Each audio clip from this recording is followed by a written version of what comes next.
Hey guys, welcome to episode 16 of Profit. Oh wow, yep, 16 of Profit Talk. Right. I am wicked sick, I am so Danica. I'm like freezing to death. Oh, my blankie's even in the picture. Um, Tonight we're going to talk about going full time with your reselling, whether you're a part timer or you decide to just jump in to the deep, going full time. And what it takes. Dusty can, Dusty's, well, yeah, because Dusty, it's what you guys do. It is your sole income. So I think you'll need to weigh in pretty heavy on, Oh, great. how you made the transition, or not the transition, but, what it takes to be full time as a reseller versus part time. So I think it's interesting. We do a lot of shows that are for beginners, because beginners you need so much help. When you're first starting, you need 50,000 opinions, and you're so insecure and that kind of thing. I think that's why we do a lot of beginners focused things, and I like this topic because it's not so beginner centric. It works for people that are just starting and that have decided, you know, I'm going for it. I'm going full time straight off the bat, and it also works for people that have been doing part time for years. So I'm kind of excited about this one, whether I show it or not. Yeah, I don't have much to give tonight, guys. Are you sick? I'm on Mother's Day morning, like wicked sick, and I slept on the couch and everything so that I wouldn't get it. And I freaking got it anyway. Sue's here! Sue, this is the first time you've caught it live. I was looking to see who all we've got. Sean and Wade and Sabina and Teresa. Holy cow, I got a lot of chat to catch up. Y'all been in there talking? That's what I just They noticed. start Like I said, talking as soon as it gets scheduled, so. I'm a little But there's slow. nothing. There's no questions. Wes and Maureen. It's all of our peeps that we know. There's some names I don't know, too. Cool. Hello. Oh, they're talking about Potopoly. Yeah, I was just reading that. Really, I've missed a lot of things. I would kind of enjoy that one. That's not, I'm not a pot smoker, but that's pretty damn funny. Okay, so going full time. Do we want to start with going from Jeff Davidson? Do we want to start from going from part time to full time, or just balls to the wall, jumping in? Part-time. Part-time? Okay. I guess I don't know. I think I'm considered, well, yeah, I'm considered part-time because I don't do it. It's not my sole income or anything, so I consider myself part-time. It's all I do for money, but it's not necessary. Somebody asked the question the other day. They're like, what makes you a full-time reseller? And I guess to me, that wasn't on this show. I don't even remember who it was that asked it, but I guess to me the definition of full-time would be if that's your sole source of income. Doesn't have to be, necessary. That's for me personally. Doesn't necessarily have to mean that that's your only income. You could be the main breadwinner, I guess, I hate that term, but I guess if that's your... Huh? I would disagree with that definition. Because it's just like if you had a two-person household and both members of the household worked full-time, regular corporate jobs. Yeah. You wouldn't say that one wasn't full-time and the other one was. I guess, I don't know. I guess in my opinion, that kind of spins my thinking on what the definition is, because I tend to relate it to my personal situation. But yeah, like if Tristan worked 40 hours a week outside of the house and I was doing, this was all I guess basically, yeah. I guess that makes sense. I think it's just if this is the only thing you do for your income, right? Yeah, whether you're the sole breadwinner or not. Yeah, I don't think it even matters like how much you make. You could essentially be doing something full time and not be making very much money. I You guess. know, or you could be doing it very part-time and kicking ass. You know, like, so it's not even a really, because I don't consider myself full-time, even though this is my only job, just because I don't actually work on my business what I consider a full amount of time. Mm-hmm. You know, like, I might be in front of my computer all day, but I'm really only doing 3 hours worth of real reselling work. You know, like if I was actually on the clock, I would be part-time as far as my time commitment.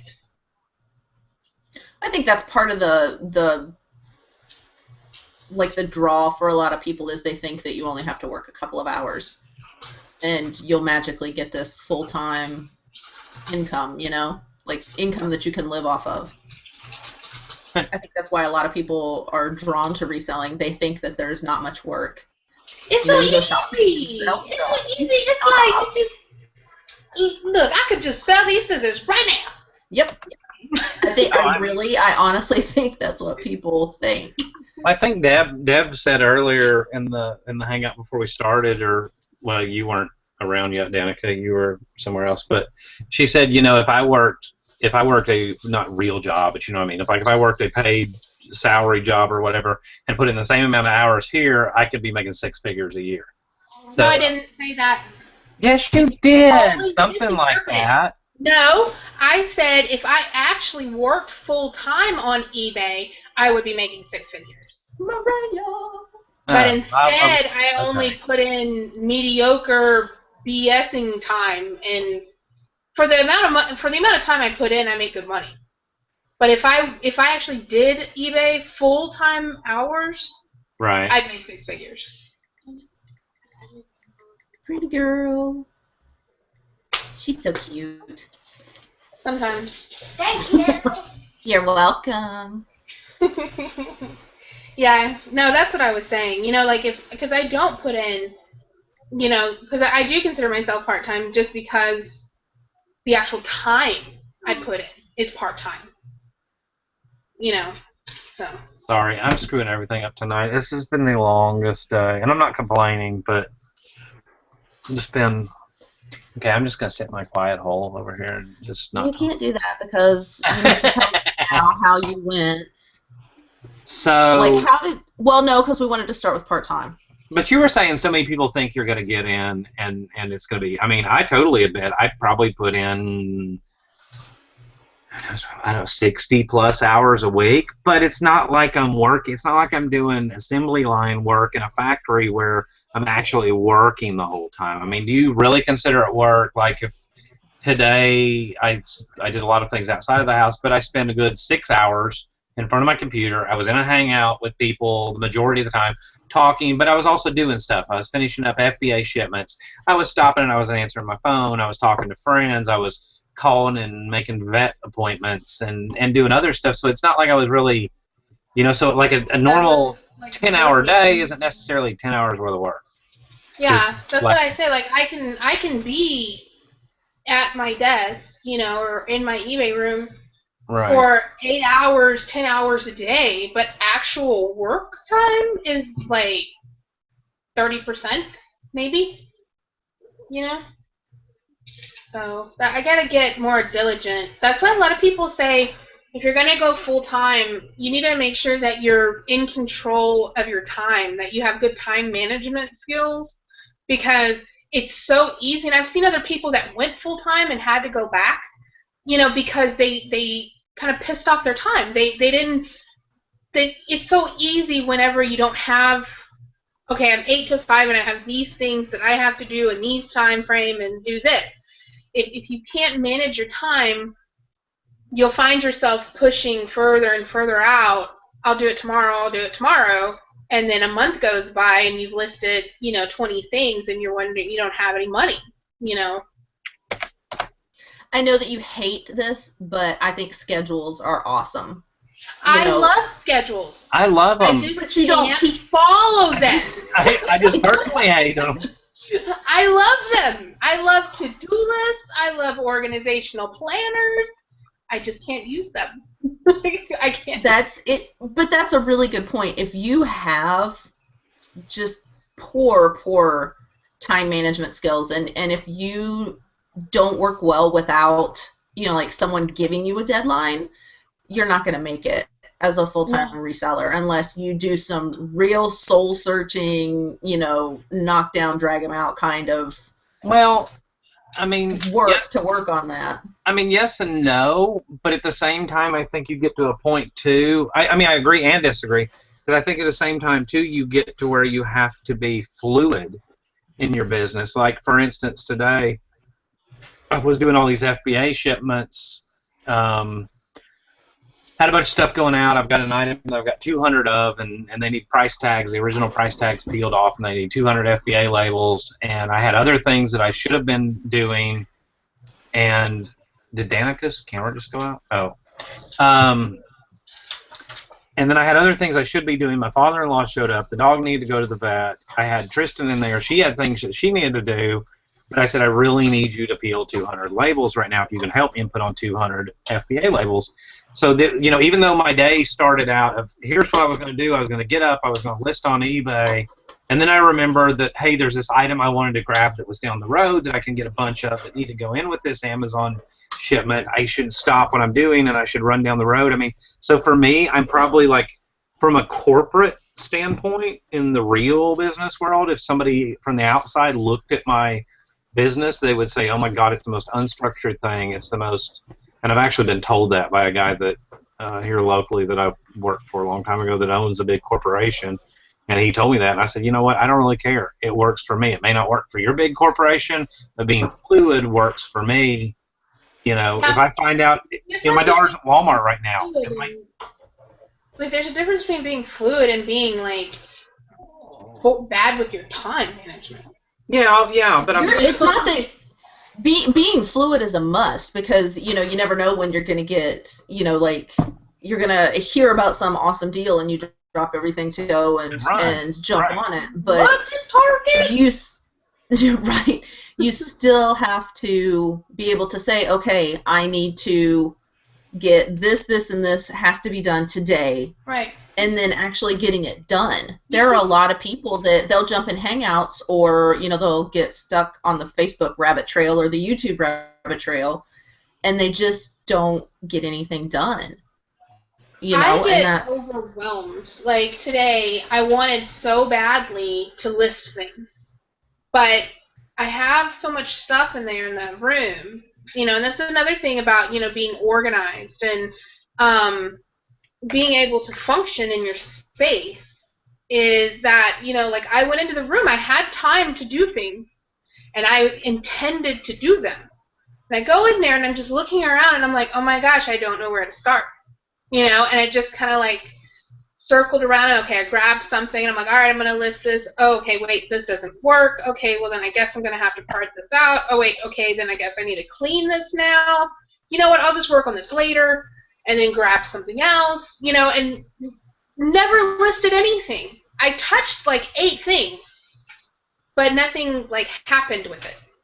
But see, I'm to that same point. I spent all day. We kind of did Mother's Day on Saturday, so yesterday was like Tristan can do what she wants, be on the couch, watch movies with our daughter, and that kind of thing. And so I kind of just concentrated on yard sale stuff from Saturday that I bought, processing it for Amazon, and then I looked around, and I was like you, I'm overwhelmed, and I literally went one box at a time.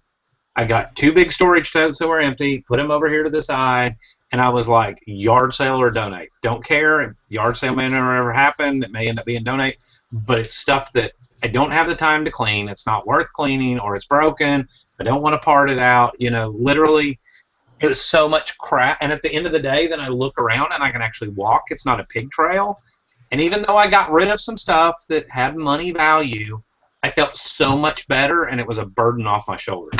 Yeah, I know, and I've thought about doing that several times, but I know because I did inventory at the beginning of the year that there's $1,000 of stuff in that room. And I just can't take that $1,000 and go, here you go back to Goodwill.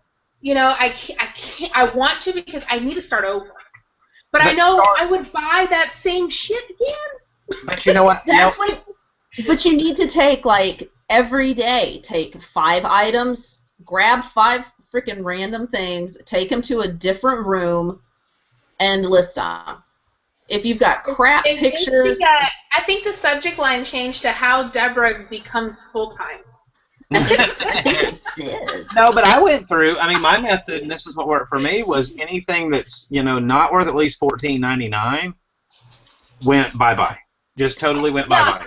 I don't have anything in there that's, you know, I mean, there's probably not anything in there that's worth less than, you know, $12.95 or whatever. So, yeah. And that's, you know, we talk about going full-time. That was kind of part of it for me moving to full-time, was realizing there's only, and this is a big key part of it, there's nothing wrong with selling $14.95 items, but how many of those can you really knock out in a 60-hour work week? How many can you really list? What you take into factor, you know, shipping and sourcing more inventory, and you take all that into consideration. How much of that stuff can you actually list? If you're a listing machine and you can, I mean, if a person can list 50 items a day at $14.95, yeah, you're going to make good money, and you could probably go full-time. I can't do it. I do too much research. I chase too many rabbit holes and eBay completeds and go down, you know, end up getting sidetracked on other stuff. And so for me, I had to kind of get to the point where I said, okay, I'm only going to deal with, you know, and it was gradual. You know, I used to do a lot of 10, and I still do if I have multiples of items. But then it eventually got to where, okay, I'm only going to do $20 items or $25 items or only $30 items. And once I started concentrating on the bigger items, then I made more money. If that makes sense, I made more money in less time, and then I saw my net at the end of the week become more like a full-time income.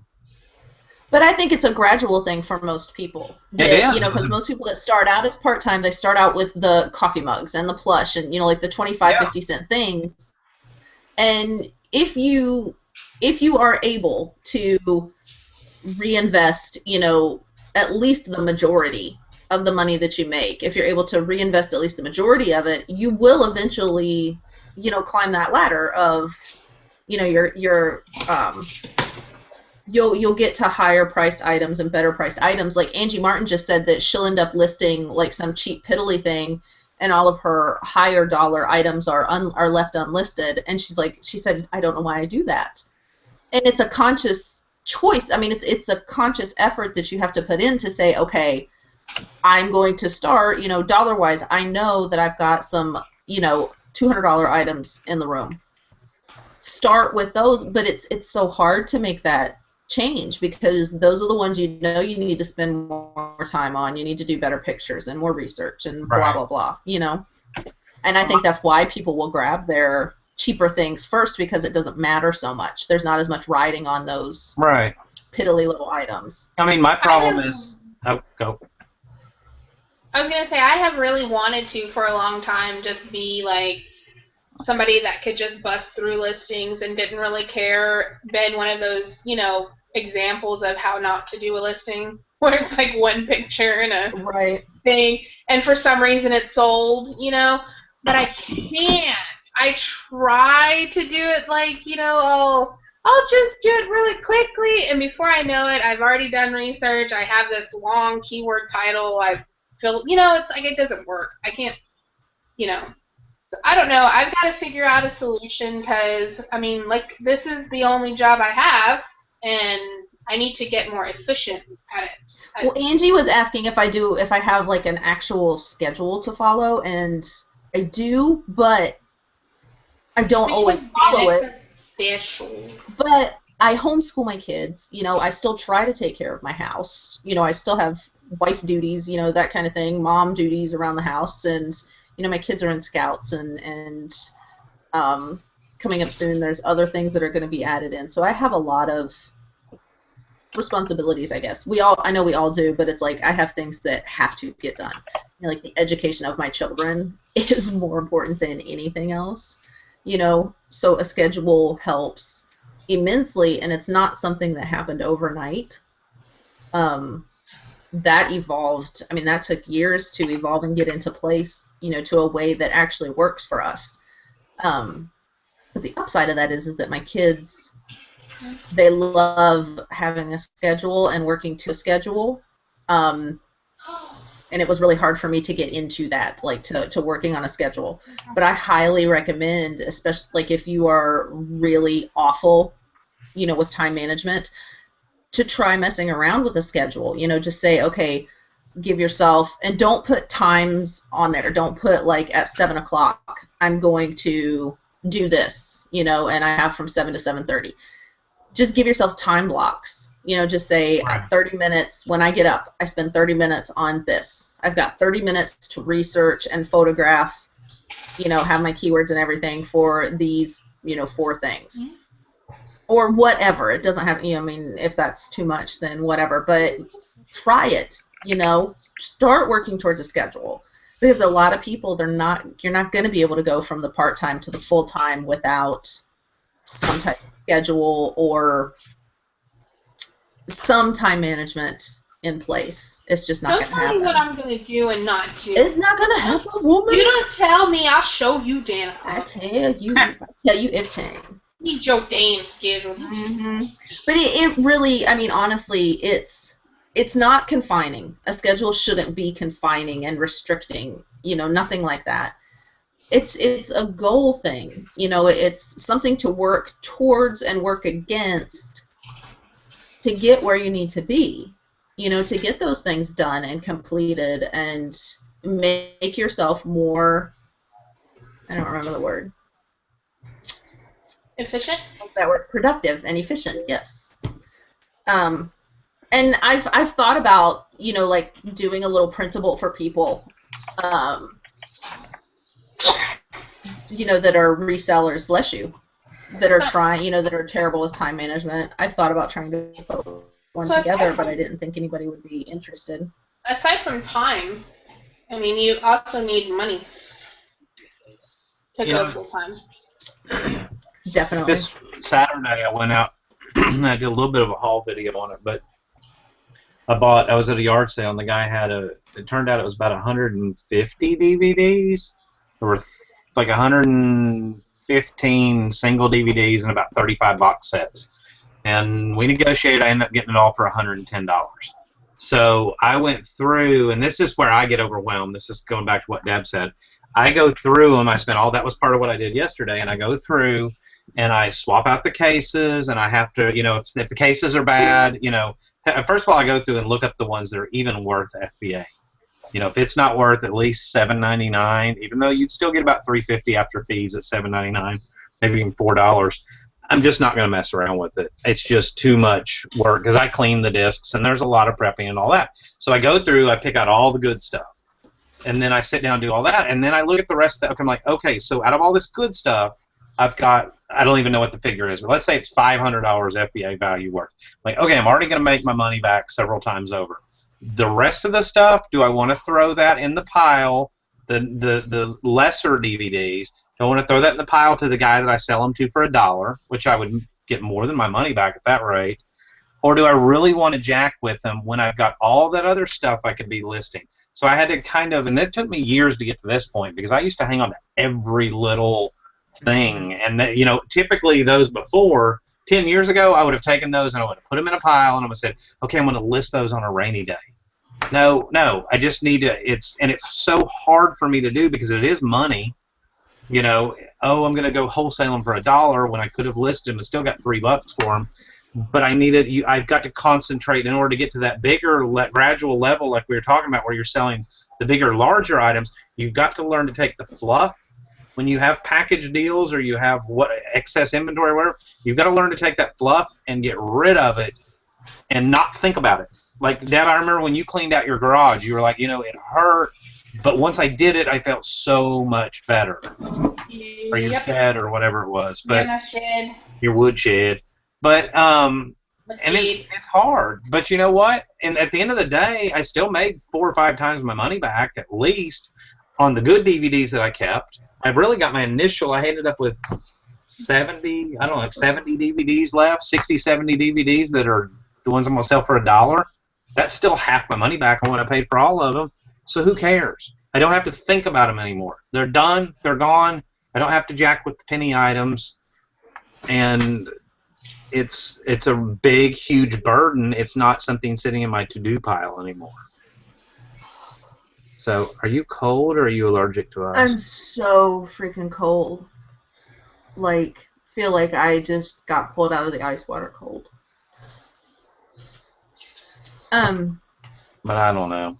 I mean, that's just kind of was to me, the point of going to full time is when I just, it was a gradual process, and I had to keep upping my game. And and then yesterday I concentrated, and yesterday and the day before I took those, looked around my office and I took those items that were $40, $50 items, and I said, okay, I'm going to list those because that's money sitting there. I concentrated on those items to have good income coming in to pay the power bill that just showed up, or and I'll deal with all that little stuff later, or I'll get rid of it. I thought, well, you guys, I know most of you have heard this, but I thought that I had to do, Angie, I love you, I'm sorry, close your ears for a second. I thought I had to do eBay because I was seeing things that I knew sold on eBay. I knew they would make money, blah, blah, blah. And it took like Deb and Paul and, some other people saying, you don't have to do that. You don't have to have both platforms. Like I thought that I had to have eBay as a part of my business. And I don't know why it took other people telling me, no, you don't, have to do both. I hate the process of listing things on eBay. I hate having to ship the stuff out. It is not an enjoyable thing for me. And I don't know why it took other people telling me that, hey, that's okay, you don't have to do that. But I think that, we all have a switch. We all have that aha moment, or, there's something that's going to make us be able to flip that switch on, cutting out the things that aren't profitable or aren't worth your time. And it's like Dusty, Dusty's example with the DVDs and with the things that he got rid of out of his office. It's a conscious choice, but it's not an easy choice, It's never going to be an easy choice to say, okay, just take this. Just get rid of this non-productive thing, get rid of this thing that's not making me any money. What do you think... Oh, Dusty, sorry. Dusty had to have a phone call. What, Deb, do you think someone needs to, have if they're going to jump straight in and go straight full-time? What are things that you would recommend?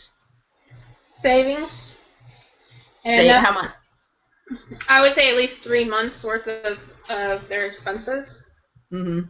And enough that, look, if you're going to go full-time, and this is a mistake that I saw people making a lot, they would set goals. I want to make, this amount in sales, and so that would mean I would make this much profit. They knew that.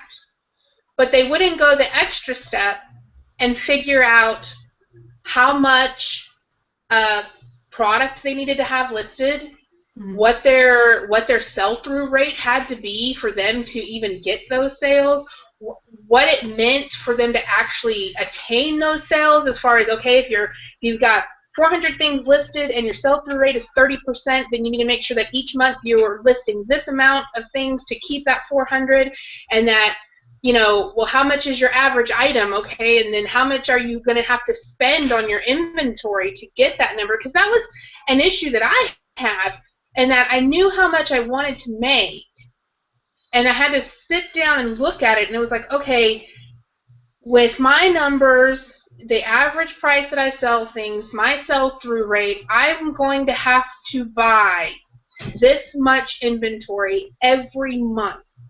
And I'm going to have this amount of listings, which means at that sell-through rate, I'm going to have to continually list another 175 items. And the thing is like people get these ideas and they know the goal, they don't know how to get there.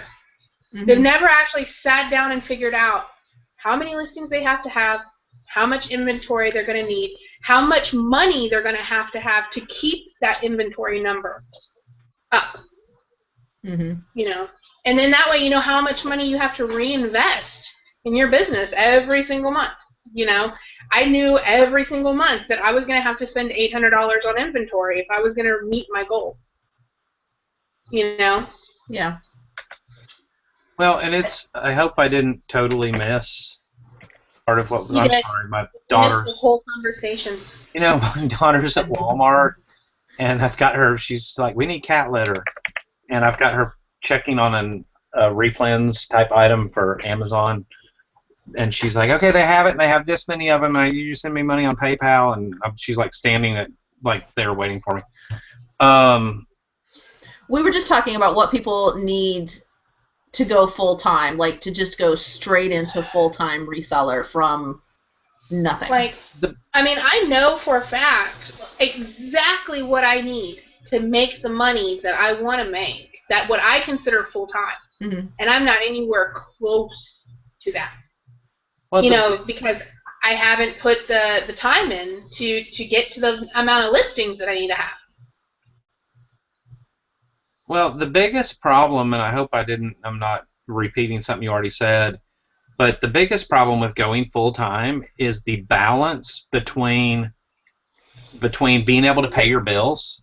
You know, let's use an example. Let's say you got a $5,000 tax return, and you say, I'm going to go full-time this year on Amazon and on eBay, and I'm going to use that money as my seed money, and I'm going to buy all this stuff, and I'm going to sell it, and I'm going to flip it. And we were talking about this the other night and with somebody, again, I don't remember who, but the thing you've got to consider, first of all, if you're doing Amazon, unless you're on an old account, you're going to have bi-monthly disbursements. So you're not going to see that money back immediately.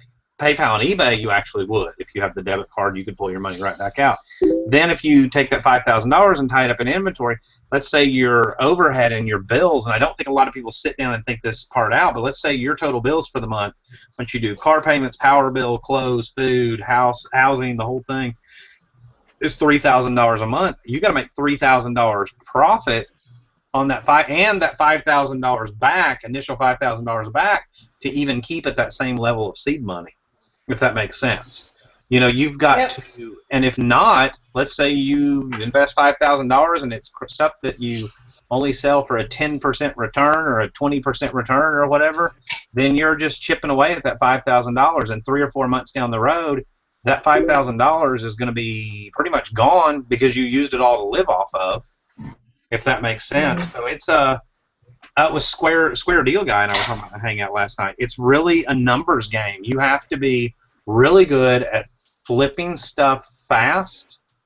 You know, I get made fun of a lot because on eBay, if somebody makes me an offer and, you know, oh, you took too low of an offer, and the guys make fun of me, you know, you shouldn't have taken that. No, I got X amount of times my money back.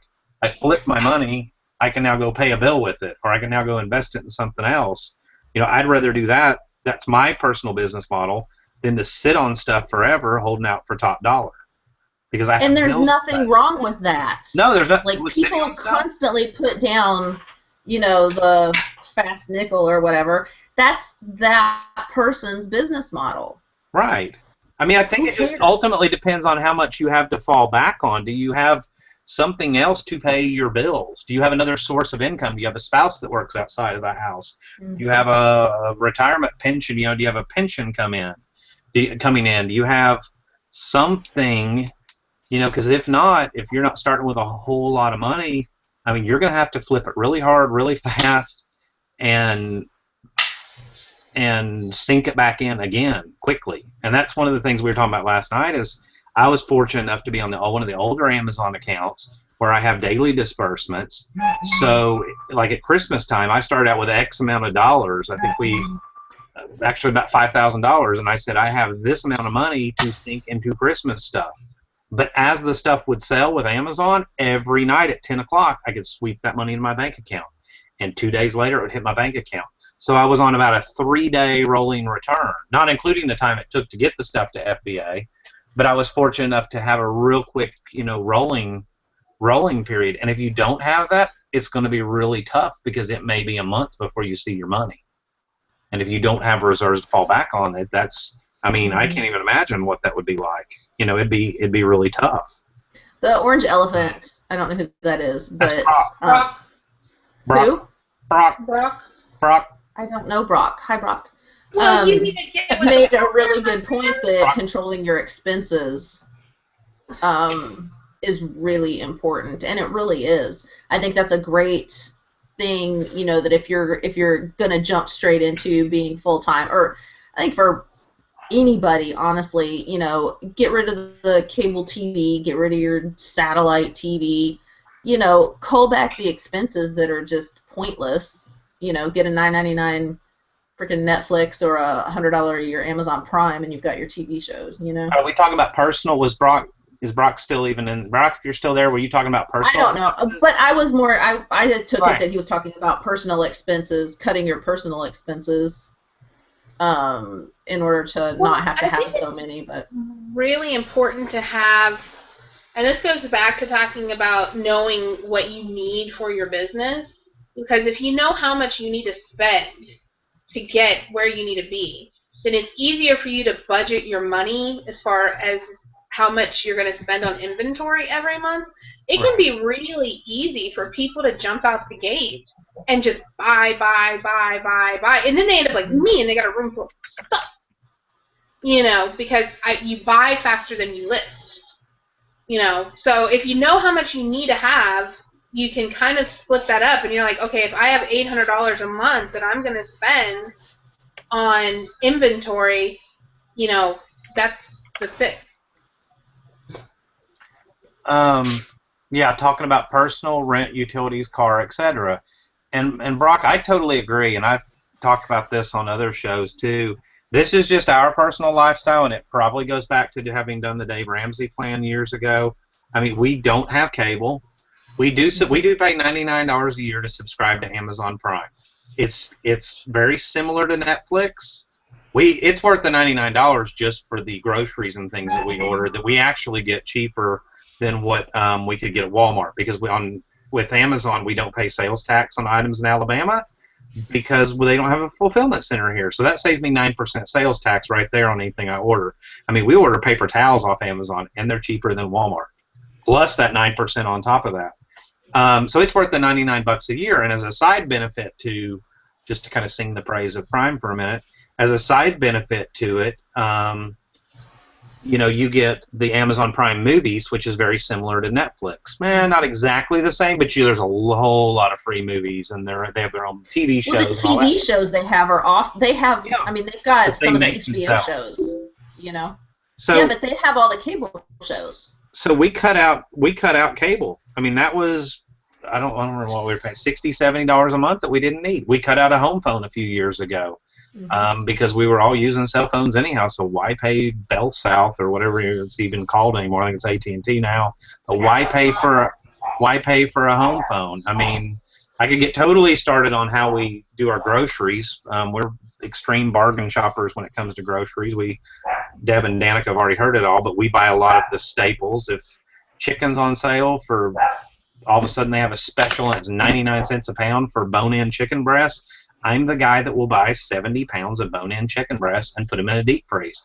And we will, there are so many things you can make out of. And that goes back to the Dave Ramsey thing. You know, you throw pasta, you throw rice, you throw beans with a main meat, and you can make a meal. You know, we do eat out, we do splurge occasionally, but if you control all those other expenses, you know, we don't have a car payment anymore. We finally bought, you know, right now we're on a purchased car that we bought and paid cash for, so we don't have that expense. You know, our overall monthly expenses, we've whittled down to where they're really not a lot. You know, and everybody's different on that. But if there's things you can cut out too, then, you know, if you're looking to go from part-time to full-time and there's things that you can cut out, you'd be surprised what you can do without that you thought you couldn't. Well, it can also mean the difference between your reselling business being successful, you know, giving you that extra month or whatever you needed when you're first starting out to kind of get it going and get it there. It can also mean being able to take that extra month because you took the time to cut out those expenses so you can last for another month. You know, I mean, it's just, I don't know. I think your personal expenses are a huge part of taking the leap, so to speak. Yeah, and getting that's them down to the lowest. going back to, what I was talking about, you have to have a savings, or you can't be deeply in debt. You can't be on the verge of bankruptcy and go, oh, I'm going to sell on eBay. You can't. It's just not something that you can't. It's just too hard to come with all of these expenses and then have to try to not get a check every other week or whatever. We're trying to work your way out of it. I think it's great to add it. If you can't manage your money when you're getting a check, you're going to have a really hard time managing your money when you don't. I think that for people that are wanting to be resellers, full-time resellers that are coming from a place where they have a crap ton of debt, I think you're better off adding eBay, Amazon, Etsy, whatever, in a part-time capacity, keeping your guaranteed paycheck and adding these other things in a part-time capacity until you can get your debt snowball going and get it all gone. I think it's a much smarter way. Maybe you have to put off going full-time for a year or 2 or 5. But if you can come into it from a fresh, clean place, you're much better off, and your chances of being successful are much, much higher. Yeah, I don't want to be discouraging. I'm not trying to discourage people from doing it, but you need to go into it with eyes wide open and see the hard work that it actually is, and what it actually takes. Don't just jump into something blindly because it looks like fun. Listen to the people that do it and hear them say how hard it can be, how much work you are putting into it, and the stress level can be amazing.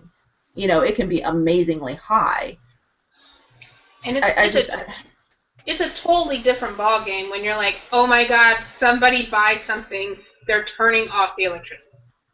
That's a totally different thing than, oh, I just want to sell on eBay or Amazon and make some extra money.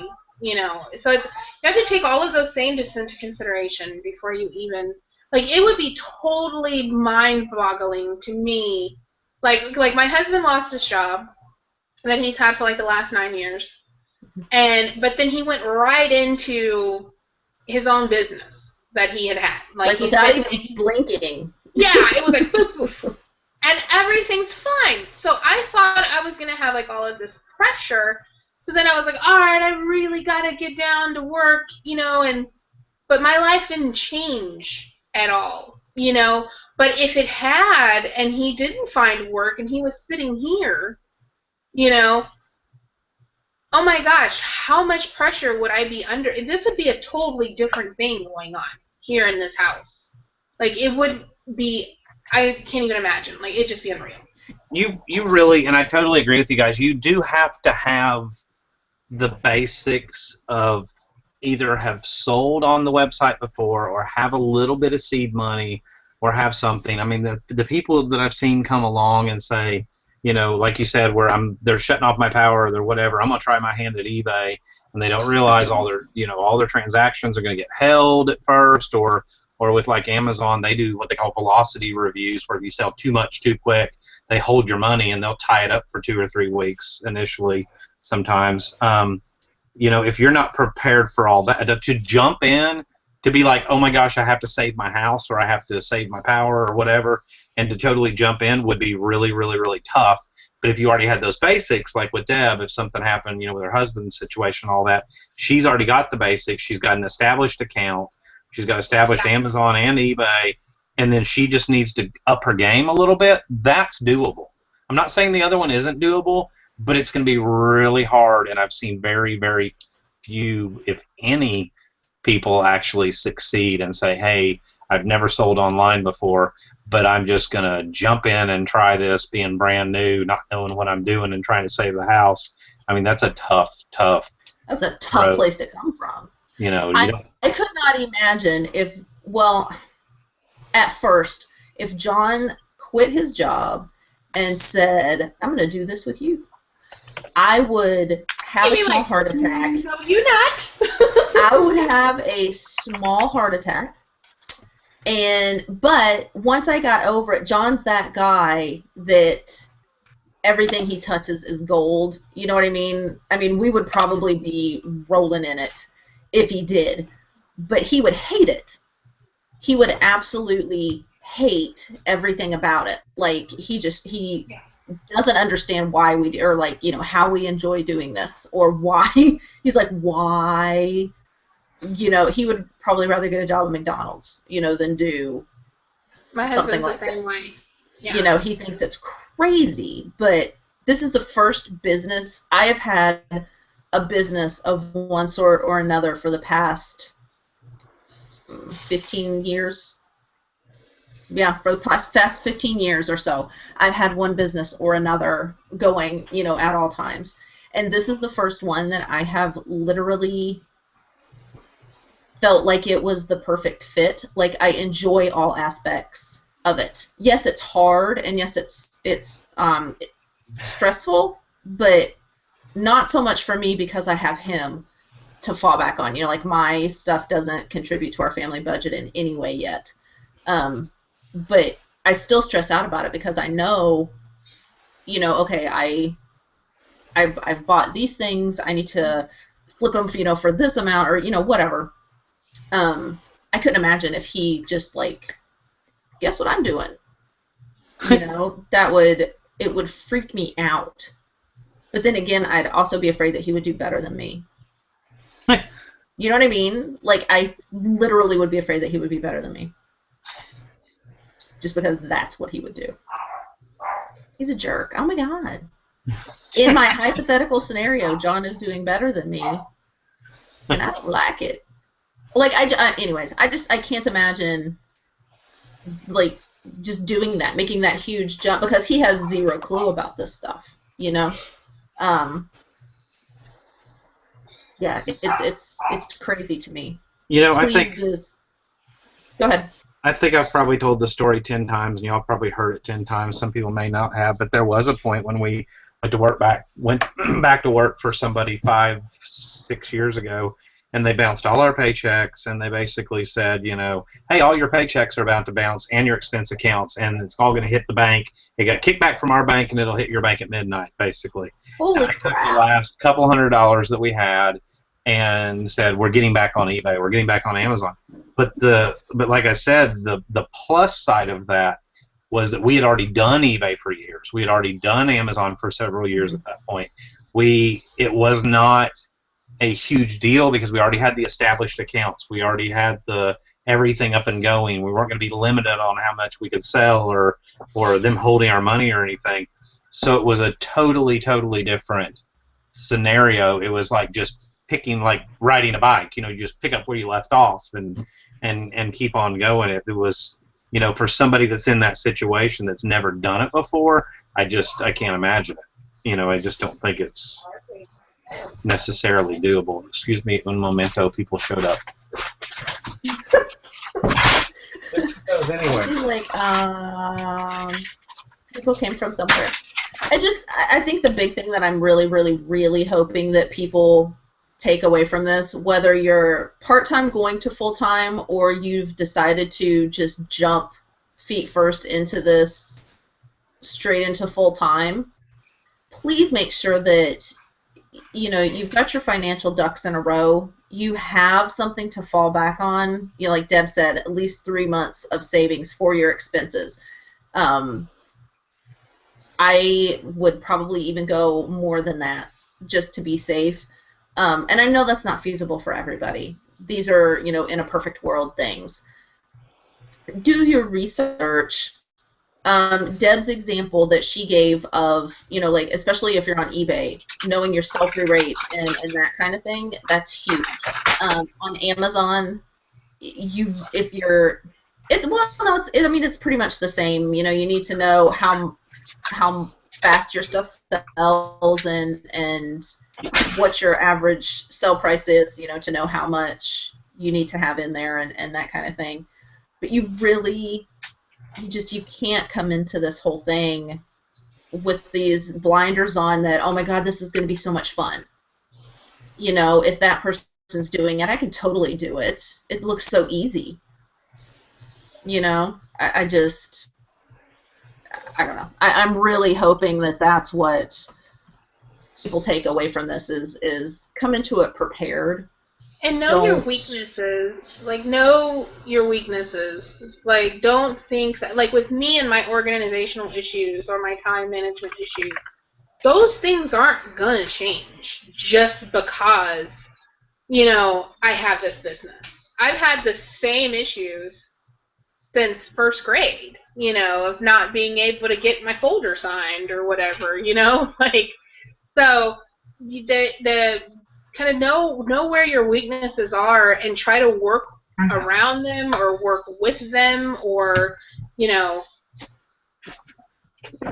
if you're one of your weaknesses is really bad budgeting, that might be a problem, you know, if you've got, you know, bad time management or bad budgeting, or you know, you're really deep in debt right now, you know, it's going to be really hard to build up inventory because you're going to have another $5,000 in credit card debt. So, right. I think a lot of people end up getting into a spot where they don't, you know, they're getting too far under their debt, and they come into this like, oh, this is a great way to get myself out of trouble or whatever, and they end up getting themselves into more trouble because they didn't get that whole issue under control in the first place. Yeah. You know what really I mean? Like, what got them in trouble. And it's really important to know your numbers and how much you're really making. Because a lot of the times I find myself essentially just paying back money that I borrowed. You know what I mean? Like, oh, okay, well, I put this inventory on this credit card, and then, you know, 2 weeks later I made money, so I paid that back, and then, okay, the other stuff sells, so then I actually have money to, you know, put gas in the car or whatever. But then it's kind of really knowing how much you're even making at some point is always a good idea too. You know, not just, I have money in my PayPal, so that means I made something. You know? I would say that, like, at least once a month, you should really look at your breakdown and see, you know, what you're bringing in. Yeah. You know what I mean? It can be really easy to, you know, okay, I sold all of this stuff. I had $3,000 in sales, but I bought, you know, $2,000 worth of stuff. And yes, that is going to sell at some point, but it's not here right now, you know. But then you turn around the next week and you spend another $200, and then you turn, you know, so you're just almost constantly cycling the money back in. And that's almost a fail of being part-time, because it's really easy to cycle money back in forever. Yeah. And never actually really make anything other than little money, you know, like, I've been cycling my money back into my business for, you know, what, 4 years now? I mean, I profited last year. I know I profited at least 20 grand. You know, but I had a lot more in sales, and a lot of that went back, and I've got a bunch of it sitting over there in that room, you know, so. I know what I show.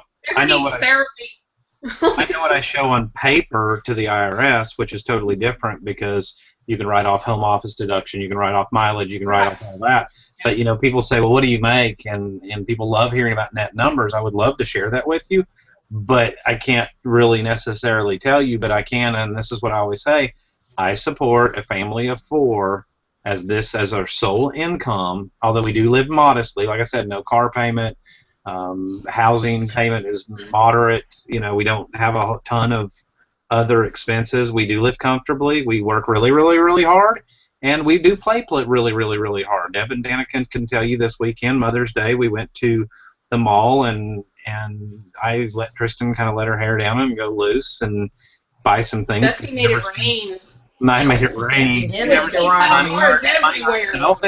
But you know what? I worked so hard, and we've worked so hard. You know, if she wants that, then let's do it. And we're going to go on vacation here this summer, and you know what? Let's do it, and let's not work for 2 weeks, and let Amazon be on free flow with FBA and do its own thing, and not think about it. You know, and we make a living. Yeah, there you go. I've got, my daughter's almost 17 years old, so she's not cheap. We've paid for braces. We've got another one about to go in braces. There are some little expenses like that. I mean, it can be done, and we make it work. It scares me to see how many people jump off.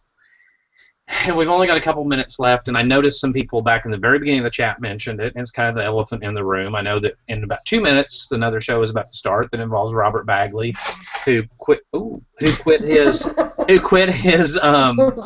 bad it was only $8.49, who quit his $200,000 a year job to go full-time reselling. And, from day one when he said he was doing that, with very little background, because I've read his background. He was Bob's Best Books or whatever.